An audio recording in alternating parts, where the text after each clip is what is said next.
Hi everybody, welcome to a new edition of Let's Talk About Education with Antonio Corrales.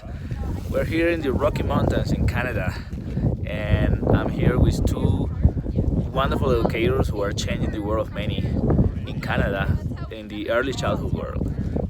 I'm here with Anil and Faisal, and they are the founders of Kids U. And I just want to have a little conversation because where we are right now is magical. I'm going to put some videos at the end, and I just want to share with you guys that what these guys are doing is amazing. In Faisal, just tell our viewers, how do you come up with that idea of Kids U? Because it's a really revolutionary way of attacking early childhood. I have never seen it before, and I've been in a lot of places. How do you come up with the idea? I think our intention was just to give good early childhood education and try to make whatever we would think is the best early childhood education. I don't think we set out to create anything at that time. It was to change a landscape and really do something that was something we believed that would be the best that our children could participate in. What about you?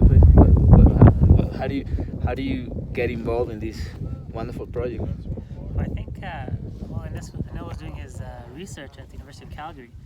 He was looking at quality in childcare. So as he was doing his research, he was spending some time looking at the daycare scene, and he goes, "Hey, this is really bad.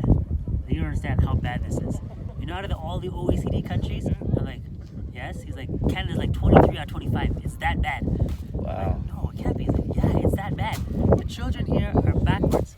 And at that time, I didn't understand the comments. How long ago was this? This was 2011. Wow. So, as that kind of research went, the conversation changed to Anil wanting to change the scene in Calgary and to give back to uplift the children. Amazing. And provide more opportunities for them to learn. Amazing. And real quick for our viewers, Anil, explain to our viewers your approach, because your approach is a neurological approach. The methodology you guys have in place is it attacks the way that the children learn in terms of the brain, the way that they process the brain. And so explain to our viewers real quick.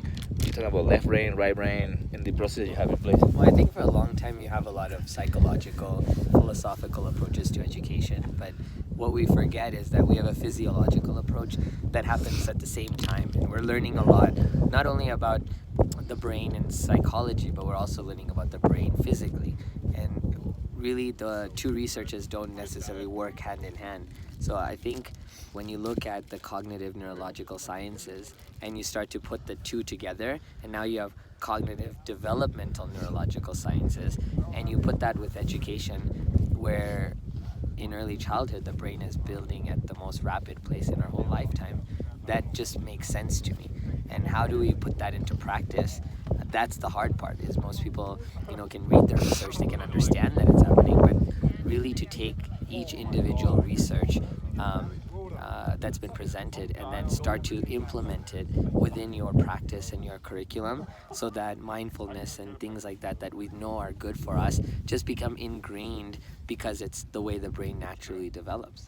And Faisal, now you guys are starting to grow big time, and you guys are serving students in need with your new projects, and talk a little bit about that, about your growth, and because I know you're a masterpiece in the operational side, and how do you manage the growth and your passion about serving students with needs, high needs.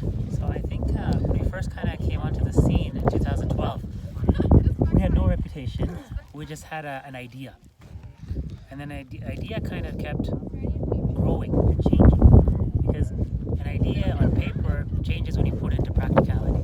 So we would put things up, take them down, just to make an ideal environment. So after a while, parents started noticing that, hey, there's something here, and parent referral started coming in stronger.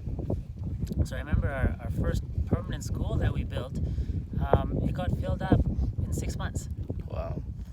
And that kind of gave us the encouragement to say, hey, we have something here.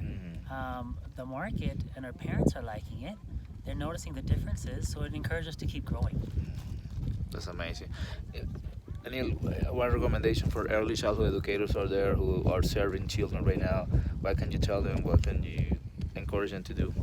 Well, I think it's always looking at the basics. Sometimes we put too much pressure on ourselves, and the pressure comes from families and parents and our administrators to enhance learning. But really, in early childhood, learning is, teaching children how to learn, not necessarily what to learn. And so we're always caught in this definition mentality that we're trying to teach children to memorize and try to teach them to do, things that we know. But young children don't learn like adults. They're not conscious in thinking. So when a child is subconscious, like, they're just going to learn and they're just going to understand how the world is working. So if we just teach them those basic principles early, then the child can conquer anything after that. That's fantastic. Faisal, where is it that we are right now for our viewers? We're on Ha Ling Peak. Ha Ling Peak. And this is the Rocky Mountains in Calgary, right? Just outside Calgary. Just outside Calgary. Just join our viewers there real quick. Look at how beautiful the view is. We just climbed here. It took us like 2 hours and a half to get here. It's amazing. And just want to tell you that we're here. We care about you. And we please watch this video and many others in Antonio Corrales YouTube channel. Let's talk about education with Antonio Corrales. Please help somebody today and see you next time. Bye.